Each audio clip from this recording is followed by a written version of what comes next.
I do want to have question and answer. I want to begin by saluting the young people, especially the ones sitting right and for the table. Let's give it up for these young folks, all colors, all genders. That's a very important thing.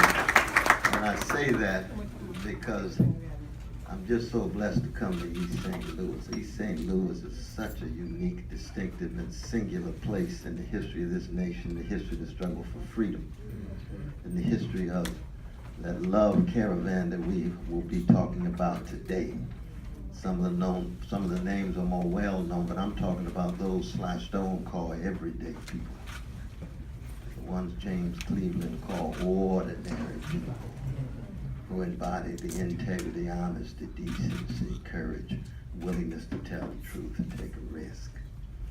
And I think the fundamental question for me right now is a question raised by a genius on the south side of Chicago named Lorraine Hansberry in A Raisin in the Sun, when she created a character who embodied more love in the history of the American stage than any other character, past or present. I'm talking about Mama. How do I pass on the rich tradition to Walter and Benitha and little Travis?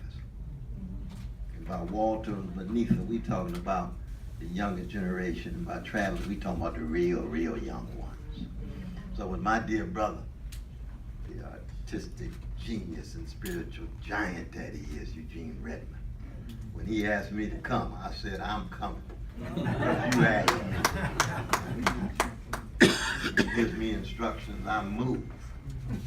Because he's part of that same tradition as Lorraine Hansberry, and he's been passing on that tradition for the last 80 years or so.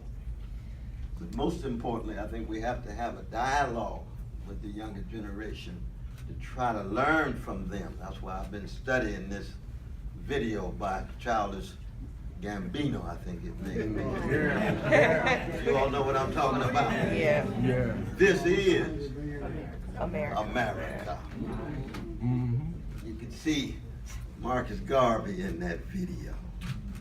As long as black people in America, they'll live lives of ruin and disaster, never be treated like human beings, treated right by the authorities. You see Martin Luther King in that video. What did Martin used to say? I'd rather be dead than afraid. And that brother's working it too. He moves a little different than we move, you know what I mean? I'm closer to the dramatics, and he's closer to the hip hop artist, but that's all right. It's the same tradition. You can see Josephine Baker and Kathleen Dunham in that video. Because when you're talking about a quest for truth, if you're not talking about art, like the last poets taught us, you're not talking about music, you're not talking about how to use your body connected with your mind and your soul and your heart. So we're not just talking about being smart. Let the phones be smart. We got to be wise. That's right. That's right. Let the phones be smart. We got to be courageous. That's right. Let the phones be smart. We got to be loving, as Brother Reggie said. That's a different thing. Now, enslaved Africans, 244 years, just listen to the spirituals and you'll recognize they understood that very well. Under American terrorism called Jim and Jane Crow, listen to the blues. They understood that very well. And now we got Jim Crow Jr. That's what we're dealing with right now.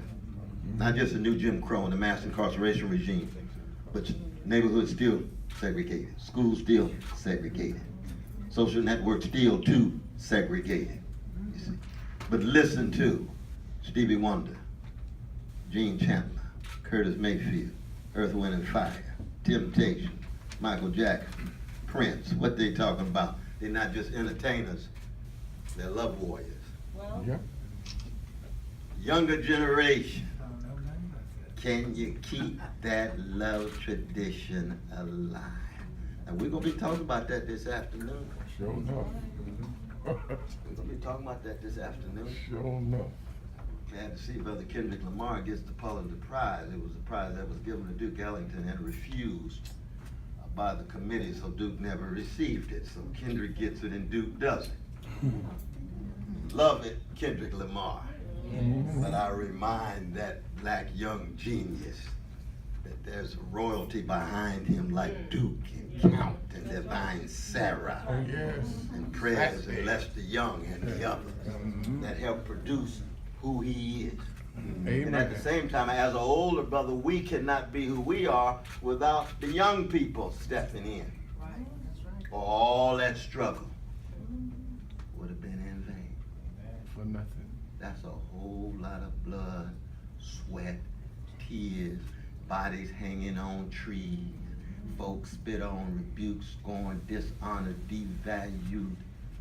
You're trying to pass it on, but it gets weaker and weaker. And that's the saddest feature of this moment. It's not just Trump in the White House, that's bad enough. That's bad enough, that's right. We'll talk about that. But it's the resistance to Trump, the strength of the resistance, the depth, the scope, the breadth of the resistance. Trump ain't nothing new No. at all. That's right. Slaveholders, Ku Klux Klan, Yep. callous and indifferent white centrists who say they don't like the Klan but won't say a mumbling word when Jamal and Letitia get treated less than human. Come on. But it's the resistance that has to be strong. And love's got to be at the center of it. It's just sounding brass and tinkling cymbal. It's that superficial stuff we need, what Ashford Simpson called the real thing. The real thing is in a life lived, a committed life lived. And so we're going to make sure we have time for question and answer. I know we've got some other voices as well, my dear brother. And then we'll open it up. Is that the best thing? That's what we're gonna do. Absolutely. Right on, right on.